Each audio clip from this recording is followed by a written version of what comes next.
ಶುಭ ಸಂಜೆ. ಸಂಕಲ್ಪ ಸಿದ್ಧಿ ವಿಶೇಷ ಕಾರ್ಯಕ್ರಮಕ್ಕೆ ತಮ್ಮೆಲ್ಲರಿಗೂ ಆತ್ಮೀಯ ಪ್ರೀತಿಯ ಸ್ವಾಗತ ಹೇಳ್ತಾ ಇರೋದು ನಾನು ಅನುಷಾ.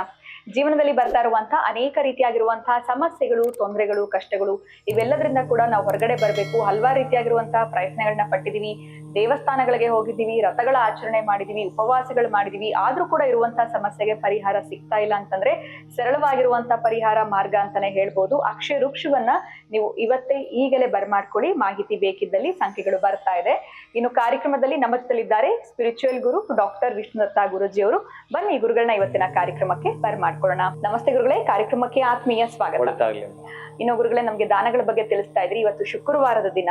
ಇವತ್ತು ಏನು ಕೊಡಬಾರ್ದು, ಏನಾದ್ರೂ ಕೊಟ್ರೆ ಲಕ್ಷ್ಮಿ ಹೊರಗಡೆ ಹೊಟ್ಟೋಗ್ತಾಳೆ ಅನ್ನೋ ಒಂದು ಕಾನ್ಸೆಪ್ಟ್ ನಮ್ ಎಲ್ಲರ ತಲೆನಲ್ಲಿ ಉಳಿದಿರುತ್ತೆ ಅಂತ ಹೇಳ್ಬೋದು. ಔಟ್ ಗೋಯಿಂಗ್ ಮಾತ್ರ ಇಲ್ಲ, ಇನ್ಕಮಿಂಗ್ ಗೆ ಎಲ್ಲ ಕೂಡ ಓಕೆ. ಬಟ್ ಆದ್ರೂ ಇವತ್ತು ಕೊಡ್ಬೇಕು ಅನ್ನೋದಾದ್ರೆ ಯಾವ ದಾನವನ್ನ ಮಾಡ್ಬೇಕು, ಅದರ ಜೊತೆನಲ್ಲಿ ಈ ಮನೆಯ ಮದ್ದು, ಆರ್ಥಿಕ ಸದ್ದು, ಇದ್ರಲ್ಲಿ ಯಾವ ಒಂದು ಮನೆ ಮದ್ದನ್ನ ತಿಳಿಸ್ಕೊಡ್ತಾ ಇದ್ದೀರಾ ನಮ್ಗೆ? ಓಂ ವಿಶ್ವಸ್ಮೈ ನಮಃ. ಪ್ರೀತಿಯ ಬಂಧುಗಳೇ, ಈ ಒಣ ದ್ರಾಕ್ಷಿ ಕೇಳಿದಿರಿ ನೀವು? ತಿಂದಿದ್ದೀರಿ? ಕೇಳಿರೋದೇನು? ತಿಂತಾನೆ ಇರ್ತೀರಿ ನೀವು ಡೈಲಿ. ಆ ಒಣ ದ್ರಾಕ್ಷಿನ ರಾತ್ರಿ ಚೆನ್ನಾಗಿ ನೀರು ಕುದಿಸ್ಬೇಕು. ಕುದಿಸಿರ್ತಕ್ಕಂತಹ ನೀರಿಗೆ ದ್ರಾಕ್ಷಿ ಸಮೇತ ಕುದಿಸಬಾರ್ದು. ನೀರು ಮಾತ್ರ ಚೆನ್ನಾಗಿ 1-2 ಲೋಟ ಚೆನ್ನಾಗಿ ಕುದಿಸುವಂಥದ್ದು.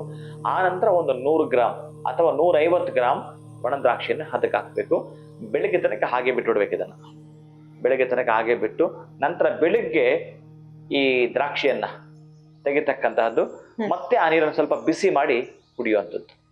ಇಷ್ಟನ್ನೇ ಮಾಡಬೇಕು. ಆ ದ್ರಾಕ್ಷಿ ಬೇಕಾದ್ರೆ ಯಾರಿಗಾದ್ರೂ ತಿನ್ಲಿಕ್ಕೆ ಕೊಟ್ಕೊಳ್ಬೋದು, ಅವರು ಕೂಡ ಸ್ವಲ್ಪ ಅದನ್ನು ತಗೊಳ್ಬೋದು ಅಷ್ಟೇನೆ. ಆದ್ರೆ ಈ ನೀರನ್ನ ರಾತ್ರಿ ಕಾಯಿಸಿದ್ದು ನಂತರ ಬೆಳಿಗ್ಗೆ ಕೂಡ ಆ ದ್ರಾಕ್ಷಿನ ತೆಗೆದ ನಂತರ ಕಾಯಿಸ್ಕೊಂಡು ಕುಡಿತೀನಿ ಅನ್ನೋದೇ ಆದ್ರೆ, ಡಾಕ್ಟರ್ ಏನಾದ್ರೂ ನಿಮ್ಗೆ ಹೇಳಿದ್ರೆ ಇನ್ಫೆಕ್ಷನ್ ಇದೆ ಹೊಟ್ಟೆ ಒಳಗಡೆ, ಯಾವುದಾದ್ರೂ ಒಂದು ಭಾಗ, ಲಿವರ್ ಆಗಿರಬಹುದು, ಯಾವುದೇ ಆಗಿದ್ರು ಇನ್ಫೆಕ್ಷನ್ ಆಗಿರತಕ್ಕಂಥ ಒಂದು ಭಾಗ ಇತ್ತು ಅಂತಂದ್ರೆ ಇದನ್ನ ಒಮ್ಮೆ ಮಾಡ್ತಾ ಬನ್ನಿ. ನೀವು ಎಷ್ಟು ಚೆನ್ನಾಗಿರುತ್ತೆ ಅಂದ್ರೆ ತಿಂಗಳಿಗೆ ಒಂದು 4 ಬಾರಿ ಇದನ್ನ ಮಾಡುತ್ತಾ ಬನ್ನಿ, ವಾರಕ್ಕೆ ಒಮ್ಮೆ ಅಂತೆ. ಅಷ್ಟು ಚೆನ್ನಾಗಿ ನೀವು ಶುದ್ಧೀಕರಣರಾಗಿರ್ತೀರಿ. ಅಷ್ಟು ಚೆನ್ನಾಗಿ ನಿಮಗೆ ಡಾಕ್ಟರ್ ಆಶ್ಚರ್ಯ ಪಡ್ತಾರೆ. ಆ ಸೋಂಕು ಇರೋದಿಲ್ಲ ನಿಮಗೆ. ಅಂತಹ ಅದ್ಭುತವಾಗಿರ್ತಕ್ಕಂತಹ ಮನೆಮದ್ದು ಒಣ ದ್ರಾಕ್ಷಿಯ ನೀರು. ಇನ್ನು ಇವತ್ತು ನೀವು ದಾನ ಮಾಡ್ತೀರಿ ಅಂತಂದ್ರೆ ಕಲ್ಮಶವನ್ನ ತೊಳಿತಕ್ಕಂತಹದ್ದು ನಿಮಗೆ. ಈ ವ್ಯವಹಾರ ವ್ಯಾಪಾರದಲ್ಲಿ ಅಷ್ಟಕ್ಕಷ್ಟೇ 6 ಕತ್ತಲ್ಲ 3 ಕಿಡಿಯಲ್ಲ ಅನ್ನೋರು ಈರುಳ್ಳಿ ಬೆಳ್ಳುಳ್ಳಿ ದಾನ ಮಾಡಿಕೊಂಡು ಶುಕ್ರವಾರ ಪರೀಕ್ಷೆ ಮಾಡಿ ನೋಡಿ, ಎಂತಹ ಚಮತ್ಕಾರ ನಿಮಗೆ ಗೊತ್ತಾಗುತ್ತೆ. ಅಂದ್ರೆ ಯಾರಿಗೆ ಕೊಡ್ಬೋದು ಅಂತ ಹೇಳ್ತಿರೋ? ಖುಷಿಯಿಂದ ಮಾಡ್ಬೇಕು. ಅದನ್ನ ಬಡವರಿಗೆ ಮಾಡ್ಬೋದು, ಅಥವಾ ಎಲ್ಲಾದ್ರೂ ಅನ್ನದಾನ ಮಾಡ್ತಾ ಇರ್ತಾರಲ್ಲ ಕ್ಷೇತ್ರಕ್ಕೆ ಕೊಡ್ತಕ್ಕಂಥದ್ದು. ಶುಕ್ರವಾರ ನಾವೇ ಇದನ್ನ ಈರುಳ್ಳಿ ಮತ್ತು ಬೆಳ್ಳುಳ್ಳಿ ಕೊಡ್ತೀನಿ ಅಂತಂದ್ರೆ ಕಣ್ಣೀರಲ್ಲಿ ಕೈ ತೊಳಿತೀನಿ ಅಂತಾರಲ್ಲ, ಯಾವುದೋ ಒಂದು ಕಷ್ಟದಿಂದ.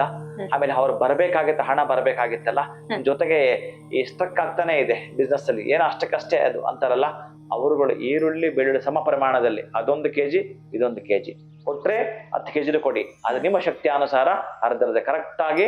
ಯಾವ್ದಾದ್ರೂ ಸರಿನೇ ಒಂದಷ್ಟು ಅನಾಥ ಮಕ್ಕಳು ಇರ್ತಾರಲ್ಲ, ಅಥವಾ ಎಲ್ಲಾದ್ರೂ ಸ್ಕೂಲ್, ಕಾಲೇಜಲ್ಲಿ, ರೆಸಿಡೆನ್ಸಿಯಲ್, ಇವ್ರಿಗೆ ಉಪಯೋಗ ಆಗ್ಬೇಕಂತ ತಕ್ಷಣವೇ ಅಂತವರಿಗೆ ನೀವು ಕೊಡ್ತೀರಿ ಅಂತಂದ್ರೆ ಈ ವಾರ ಕೊಟ್ಟಾಗ, ನೆಕ್ಸ್ಟ್ ಶುಕ್ರವಾರ ಕೊಟ್ಟಾಗ ಚೆಕ್ ಮಾಡ್ತಾ ಬನ್ನಿ, ನಿಮ್ಮ ವ್ಯವಹಾರ ವ್ಯಾಪಾರ ಹೇಗಾಗಿತ್ತು ಅಂತ ಗೊತ್ತಾಗುತ್ತೆ. ಖಂಡಿತವಾಗ್ಲೂ ಗುರುಗಳೇ, ಬಹಳ ಅದ್ಭುತವಾಗಿತ್ತು. ಹೊಟ್ಟೆ ಸಂಬಂಧಿತ ಸಮಸ್ಯೆಗೆ ಯಾವ ರೀತಿ ಮನೆ ಮದ್ದು ಮಾಡ್ಕೊಳ್ಬೇಕು ಅಂತ ತಿಳಿಸ್ಕೊಟ್ರಿ. ಇನ್ನು ಶುಕ್ರವಾರ ಆಗಿರೋದ್ರಿಂದ ಯಾವ ದಾನವನ್ನ ಹೇಳ್ಬೋದು ಅಂತ ನಾನು ಬಹಳ ಆಲೋಚನೆ ಮಾಡ್ತಾ ಇದ್ದೆ.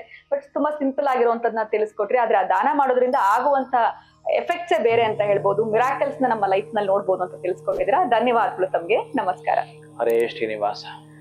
ಎಂತ ಅದ್ಭುತವಾಗಿರುವಂತಹ ವಿಚಾರಗಳನ್ನ ಇವತ್ತಿನ ವಿಡಿಯೋನಲ್ಲಿ ನಮ್ಗೆ ಗುರುಗಳು ತಿಳಿಸ್ಕೊಟ್ಟಿದ್ದಾರೆ. ಇವತ್ತಿನ ವಿಡಿಯೋ ತಮ್ಮೆಲ್ರಿಗೂ ಇಷ್ಟ ಆಗಿದೆ ಅಂತ ಭಾವಿಸ್ತಾ ಮುಂದಿನ ವಿಡಿಯೋನಲ್ಲಿ ಭೇಟಿ ಮಾಡ್ತೀನಿ. ನಮಸ್ಕಾರ.